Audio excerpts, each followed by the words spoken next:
Monsieur, bonsoir et bienvenue au 19h de ce 11 juin. À la une de l'actualité, le président de la République décide le paiement anticipé de la deuxième partie des participations financières algériennes pour la Palestine, annonce lors d'une conférence de haut niveau sur la réponse humanitaire à Gaza. Déclaration lue en son nom par le ministre de la Santé. Présidentielle, le retrait des formulaires de souscription des signatures individuelles se poursuit au siège de l'ANI. 4 candidats à la candidature s'y sont présentés aujourd'hui. Dans son dernier numéro, la revue Al-Jaish indique que l'ANP continue d'accomplir sans relâche ses missions constitutionnelles. Le haut commandement veille à renforcer sa disponibilité opérationnelle pour faire face à toutes les menaces. Nous irons au port d'Al-Qala où la pêche connaît une dynamique. Le port d'Alger également est prêt à accueillir les estivants. Des nouveautés sont prévues pour offrir une expérience améliorée aux voyageurs. La tournée des Chibani se poursuit en Algérie. Visite de sites naturels historiques et archéologiques et cure thermale au programme. L'escale du jour était à Guelma.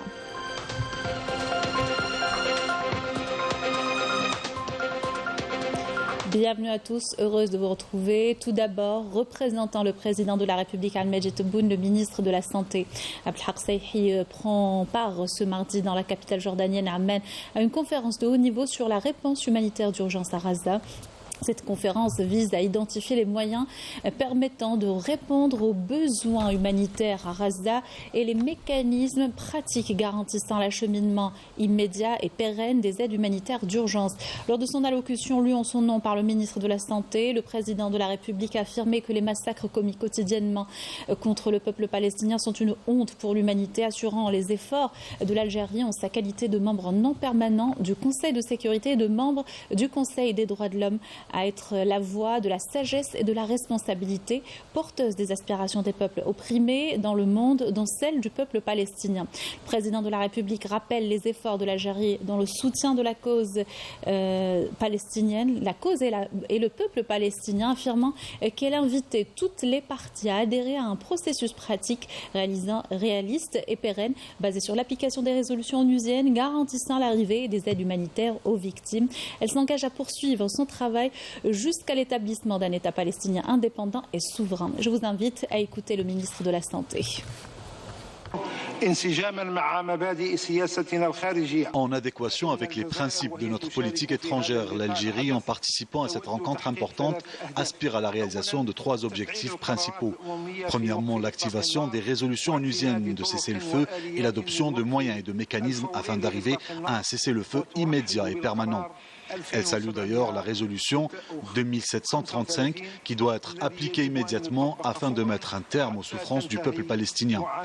En deuxième lieu, faire parvenir les aides humanitaires aux victimes et aux personnes sinistrées, garantir leur protection et donner un caractère exécutoire à la résolution 2728. En troisième lieu, la nécessité de l'activation du processus visant à parvenir à une solution pérenne et juste à la question palestinienne.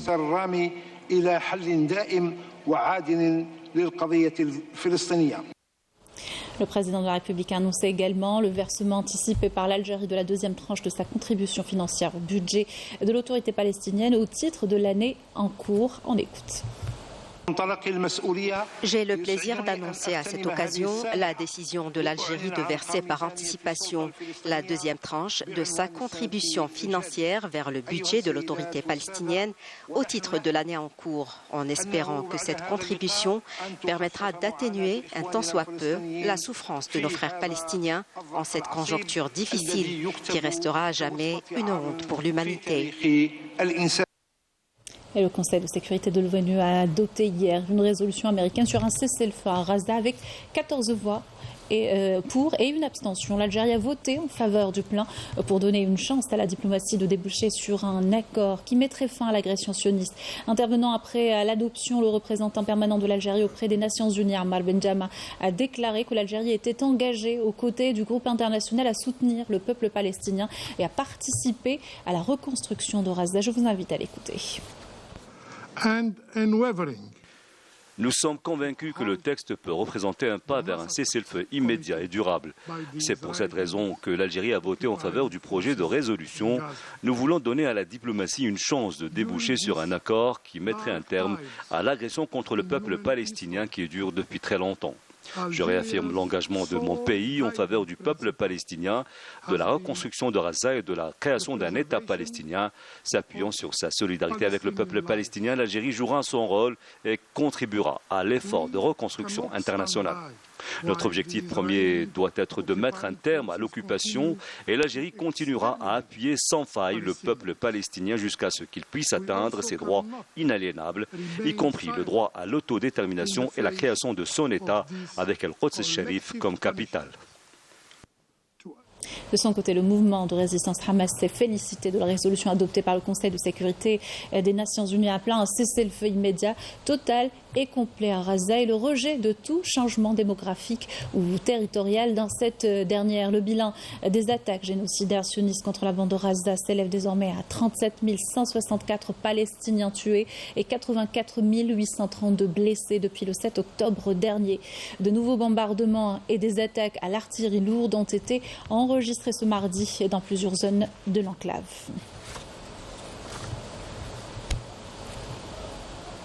Présidentielle du 7 septembre, le retrait des formulaires de souscription des signatures individuelles se poursuit au siège de l'autorité indépendante des élections. Aujourd'hui, c'était au tour des candidats à la candidature Chaban Zajour, Salim Ladrach, Saïda Narza, Zoubida Assoul et Ahmed Choudri, un peu plus tard dans la journée, de retirer les formulaires de souscription en tant que candidats libres. Ces formulaires fournis par l'ANI sont dotés de numéros de série identifiables pour chaque candidat à la candidature. Une nouvelle mesure pour ce scrutin visant plus de transparence et une meilleure organisation. Explication d'Ilham Hachir, Yamina Saïdi. Dans l'objectif de faciliter l'opération de retrait des formulaires de souscription, l'ANI a pris toutes les mesures réglementaires nécessaires pour répondre aux demandes des personnes désirant se porter candidates.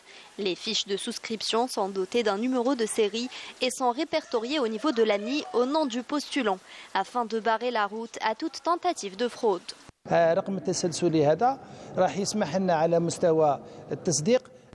Le numéro de série va nous permettre d'ajouter un QR code afin de faciliter le suivi et le contrôle des formulaires.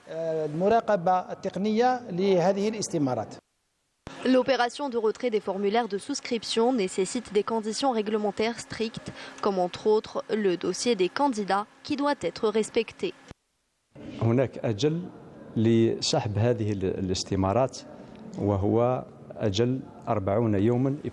Le délai pour l'opération de retrait des formulaires de souscription de signatures individuelles pour les postulants à la présidentielle anticipée est fixé à 40 jours à partir de la publication du décret de convocation du corps électoral le 8 juin 2024. L'autorité a fixé un nombre initial de 70 000 formulaires, bien que la loi n'exige que 50 000 formulaires pour les électeurs et 1 000 formulaires de signature pour les candidats, bien que la loi n'exige que 600 formulaires pour les candidats.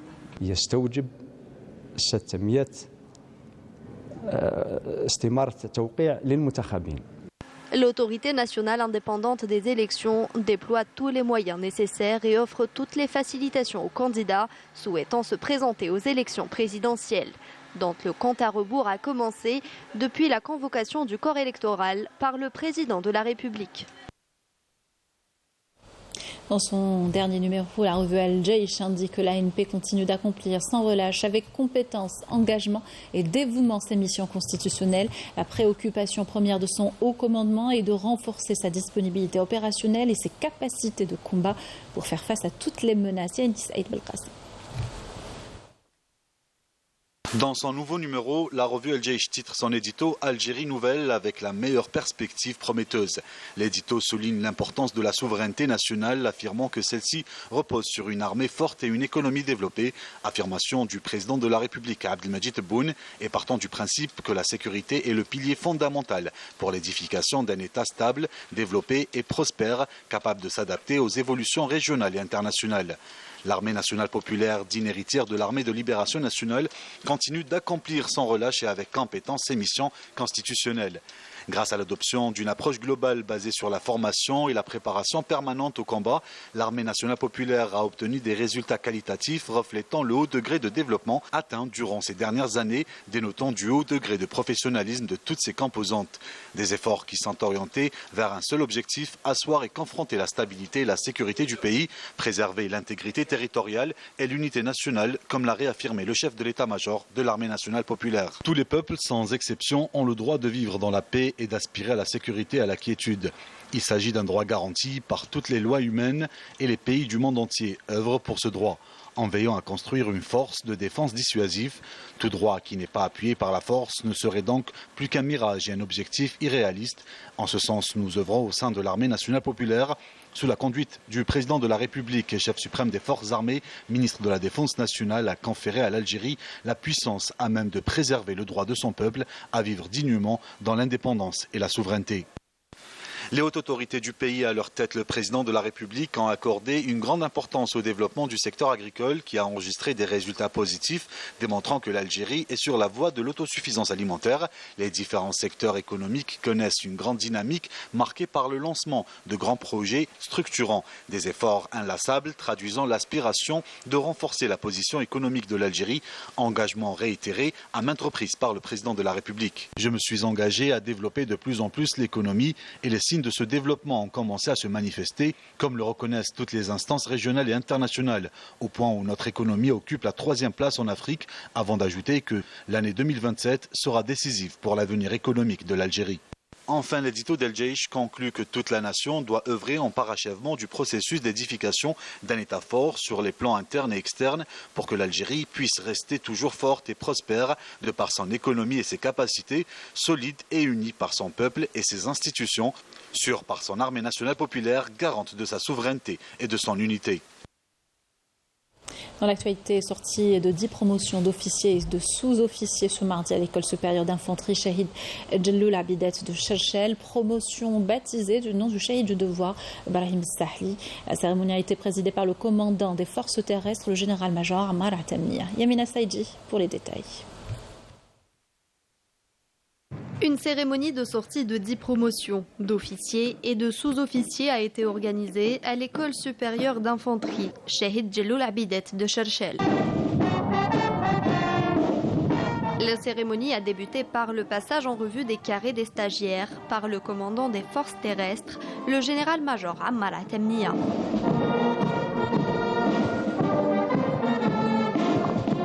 Dans son allocution à l'occasion, le commandant de l'école supérieure d'infanterie a relevé que les élèves et les diplômés sortant de cette école ont bénéficié d'une formation de haut niveau pour permettre à l'école d'être au diapason du développement, des concepts et de stratégies des arts et sciences militaires.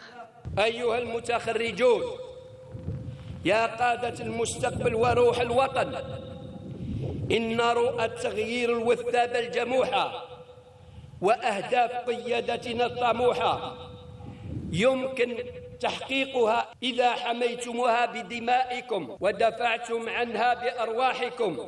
أقسم بالله العلي العظيم أن نكون خادما وفيا لبلدي. La cérémonie s'est poursuivie avec la prestation de serment par les diplômés avant que le commandant des forces terrestres ne procède à la remise des diplômes et des grades au major de promotion.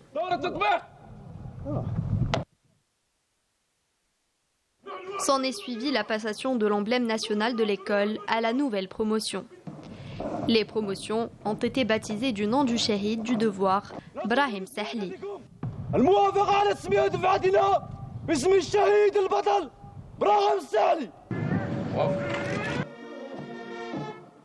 La parade militaire et l'exécution des exhibitions militaires par les diplômés sortants ont reflété le haut niveau de formation des diplômés de cette école.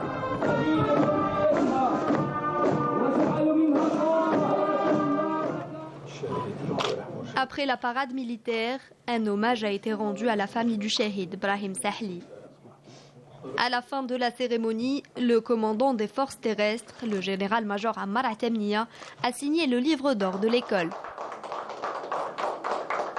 On va parler pêche et se rapprocher des côtes. Cet effet, le port d'Al-Qala est l'un des plus dynamiques de la région. La pêche y est variée, mais la sardine chronomètre. De nouvelles infrastructures ont été récemment ajoutées pour accueillir, entre autres, les ramondeurs, un métier en voie de disparition. Reportage de Badia Mardi.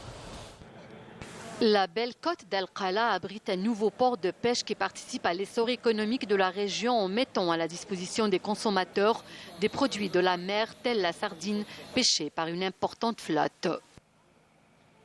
Donc on est dans le nouveau port de la ville d'Al-Qala. Le secteur de la pêche, c'est un secteur dynamique, c'est un secteur économique qui participe avec les autres secteurs dans l'économie nationale et en même temps il y a une grande contribution dans la sécurité alimentaire à travers la production et la disponibilité des produits de la pêche et de l'aquaculture. Nous avons une côte de 90 km, c'est une côte la meilleure dans l'Algérie. Nous avons une flottille qui est de nombre de 260 entre chalutiers, sardiniers et petits métiers. Nous avons un effectif marin qui compte 4800 inscrits. Avec une zone de pêche qui est de 9000 km au niveau de la Ouellet de Tarf. Toujours au niveau de ce port, plusieurs infrastructures de base sont mises en place pour accompagner l'activité de pêche. Une fabrique de glace, une unité de construction navale qui est à ses dernières retouches et un abri pour les ramondeurs, un métier qui est en voie de disparition.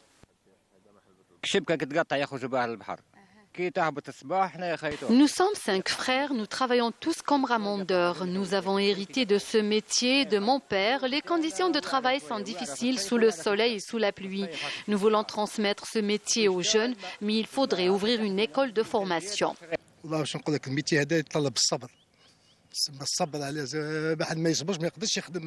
Je suis venu de Skikda pour travailler à Al-Qala. Ce métier demande de la patience et de la persévérance et il est en voie de disparition car les gens, notamment les jeunes, ne s'y intéressent plus. Pourtant, je suis prêt à le leur apprendre gratuitement.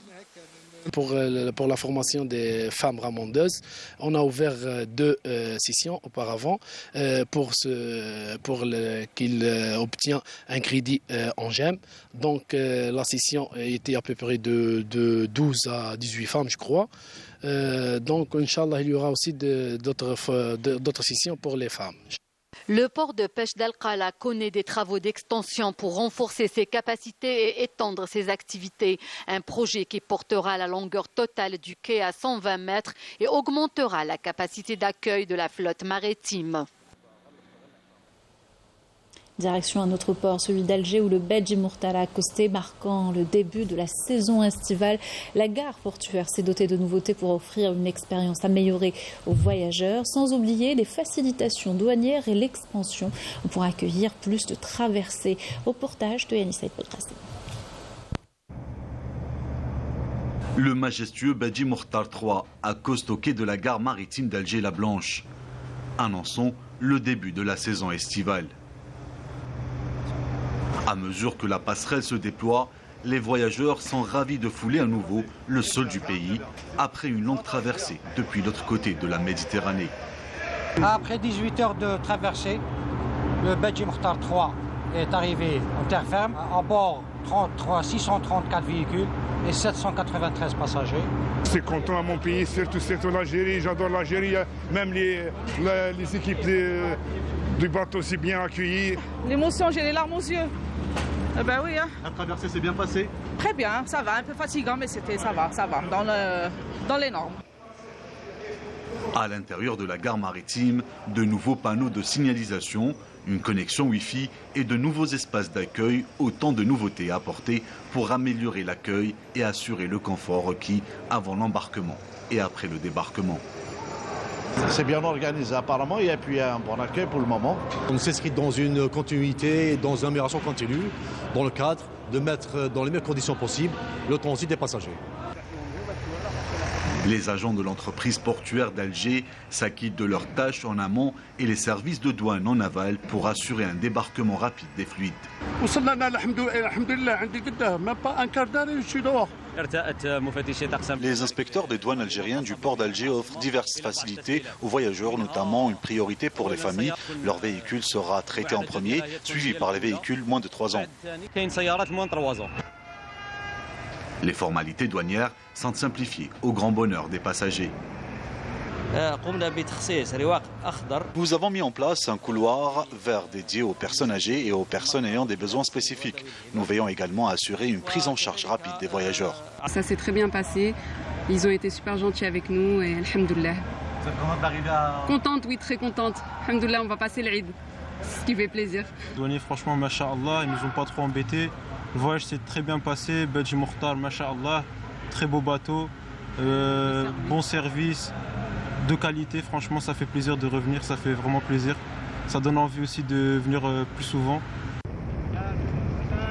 Le port a eu sa part de nouveautés avec une extension pour accueillir un nombre croissant de navires et de traversées. On a récupéré pas mal d'espace, on a récupéré pour optimiser les espaces. Surtout, on axe beaucoup sur l'autopassager. Là, le grand volume du travail, c'est l'autopassager. Là, par exemple, aujourd'hui, il y a 600 voitures. Là, la réservation n'est pas encore entamée, mais là, on parle de 600 voitures. Et le mercredi en plus, on reçoit un navire qui fait arrivée-départ. Là, quai d'Alger, quai numéro 11. Nous avons un deuxième quai numéro 9 qui fait la même opération.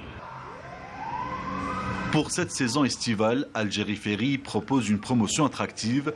Les opérations de réservation en ligne sont désormais simplifiées grâce à l'introduction d'une nouvelle plateforme de réservation. Deux lignes, les deux ports qui seront desservis en Europe, c'est Marseille et Sète, là où la demande est des plus fortes.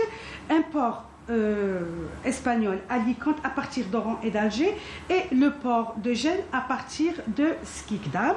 Les réservations en ligne sont offertes aussi bien à l'étranger qu'en Algérie, et nous avons reçu, comment dirais-je, une affluence assez importante. Les ports et les aéroports étant la première vitrine du pays, ils sont appelés à améliorer la qualité des prestations, qu'il s'agisse d'accueil de voyageurs ou de traitement de marchandises afin de contribuer à la dynamisation de l'économie nationale et à la promotion de la destination Algérie. En prévision de Eid al-Adha, Alviar a ouvert plusieurs points de vente de moutons destinés au sacrifice. 3 espaces sont en activité dans la capitale où les prix sont réglementés avec un suivi sanitaire rigoureux. Commentaire de Malika Blel. En raison de la forte demande des citoyens pour l'achat de moutons de l'Aïd, 2 points de vente supplémentaires ont été ouverts au niveau de la capitale. Par rapport au prix des moutons sur le marché qui varie entre 16 et 20 millions, je trouve que les prix affichés ici sont raisonnables. Tout le monde n'a pas les moyens d'acheter un mouton à 16 ou à 18 millions. Je suis venu acheter un mouton, j'ai beaucoup apprécié l'initiative, même si les prix restent un peu chers. Nous avons ouvert 3 points de vente. Le premier au niveau de l'Institut technique des élevages, situé à Bab Ali. Le deuxième au niveau de l'Office national interprofessionnel des légumes et des viandes, au Nilev. Et le troisième au niveau de l'Atraco de Birtouta. En ce qui concerne les prix des moutons, ils seront les mêmes dans les 3 points de vente. Et pour garantir la vente des moutons de l'Aïd dans des conditions sanitaires appropriées, les autorités agricoles veillent à la présence d'une assistance vétérinaire dans chaque point de vente. Dans chaque point de vente, nous avons des vétérinaires pour accompagner les citoyens dans l'opération de vente des moutons et aussi afin de leur garantir l'achat d'un mouton sain et exempt des 4 défauts invalidants. Les 3 points de vente seront en service jusqu'à la veille de Eid al-Adha avec les mêmes horaires de 9h à 19h tout en garantissant la disponibilité suffisante en moutons. Signature ce mardi d'un protocole d'entente entre Sonatrach et Huawei Télécommunications Algérie. Il vise à explorer les opportunités de coopération dans la digitalisation et des technologies de l'information. La cérémonie s'est déroulée au siège de la société mère Huawei à Shenzhen en Chine en présence du PDG du groupe Sonatrach Rachid Hashishi et son homologue de Huawei Hua Liang. Le protocole permettra d'engager des discussions qui porteront sur la coopération englobant un large éventail de domaines. Cette triste nouvelle, décès ce mardi de l'agent de sécurité Madame Souma Lazizi d'un arrêt cardiaque. Suite à cette nouvelle, le directeur général de l'OPTV présente ses sincères condoléances à la famille de la défunte et ses collègues au sein de l'entreprise, priant Dieu de l'accueillir en son vaste paradis et d'accorder à ses proches patience et miséricorde. La tournée des Chibani se poursuit en Algérie. Ces membres de la communauté nationale établie à l'étranger qui visitent plusieurs sites naturels, historiques et archéologiques bénéficient également de cures thermales qui les a conduits à Guelma. Redati Belmassine, Rina Lerari. Un retour au pays plein d'émotions. Ce groupe de 100 seniors issus de la communauté nationale établie à l'étranger savoure avec grande joie des moments inoubliables passés dans plusieurs villes du pays. Après avoir visité Annaba la Coquette, ils ont le plaisir de découvrir la beauté de l'antique Kalama avant de poursuivre leur périple touristique dans des villes de l'Est et de l'Ouest du pays. Il m'est difficile d'exprimer toute la joie que je ressens en me trouvant sur ma terre natale, l'Algérie, le pays des martyrs. Je tiens à remercier le président Tebboune pour cette opportunité de visiter mon pays. Je suis ici en compagnie d'un groupe venu passer une semaine touristique. Je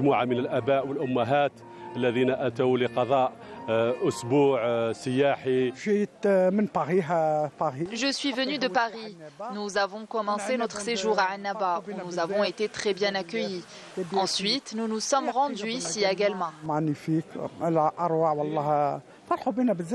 Entre la visite de la nécropole mégalithique de Rukniya, la découverte des paysages majestueux des montagnes de Djbel Maouna et une soirée artistique à la place de la cascade naturelle de Hammam Debber, les Chibani ont eu l'immense plaisir d'apprécier quelques trésors naturels et culturels de Guelma. Le programme du premier jour a commencé par une visite des vestiges mégalithiques situés dans la commune de Rukniya.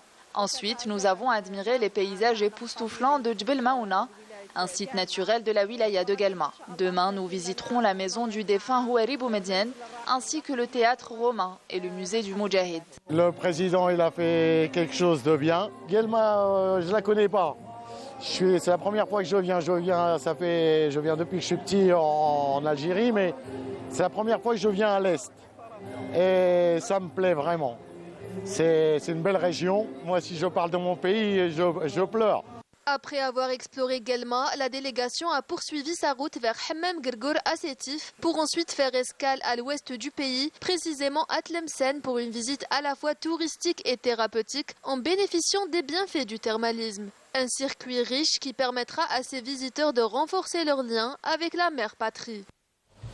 Et cette information, l'Algérie est élue ce mardi à l'unanimité, membre du comité intergouvernemental pour la sauvegarde du patrimoine culturel immatériel. Ce sera pour le mandat 2024-2028. Elle représente le groupe arabe au siège de l'Organisation des Nations Unies pour l'éducation, la science et la culture. Le vote a eu lieu à Paris lors de la 10e Assemblée générale des États signataires de la Convention pour la sauvegarde du patrimoine culturel immatériel. Le couronnement, il s'agit du couronnement des efforts de l'Algérie en faveur du patrimoine culturel immatériel selon la ministre de la Culture et des Arts. Un mot de sport pour terminer. La sélection nationale de football a regagné le pays aujourd'hui en provenance de la capitale ougandaise. Les joueurs de Petkovic avaient remporté leur rencontre de la seconde journée hier au stade Mandela de Kampala, gardant ainsi intactes leurs chances de qualification mondiale 2026.